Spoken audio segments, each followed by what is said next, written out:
मुझे लगता है कि अग्निवीर तो हिंदुस्तान की सेना को कमजोर कर रहा है। यूजफुल जो एज है उसकी, उसको तो खत्म कर रहे हैं। 5 साल भी काट देता तब जो बिल्कुल कुछ ना कुछ फैसिलिटी मिल जाता, ग्रेजुएटी मिलते हैं, कैंटीन फैसिलिटी मिलता और ये मेडिकल फैसिलिटी मिलता। उन्होंने 4 साल का किया सर। अफसर जो शॉर्ट सर्विस होते हैं वो 5 साल का होता है, वो सारे बेनिफिट उनको मिल जाता है। 1 रैंक 1 पेंशन में ऑफिसर्स को ज़्यादा फ़ायदा मिला और जो हमारे जवान हैं उनको कम फ़ायदा मिला, मगर शायद OROP ज़्यादा जवान को चाहिए होता है, मतलब उसके लिए ज़्यादा ज़रूरी है कि ऑफिसर के लिए।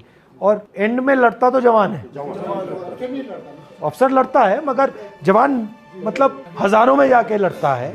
आपने पूरी ज़िंदगी अपनी हिंदुस्तान की रक्षा करने में दी है। पूरा सर, हमारा जवानी तो इसी में दे दे। बच्चे लेके रख खून में तो ना ये हिंदुस्तान के लिए जान देने के लिए तैयार है सर।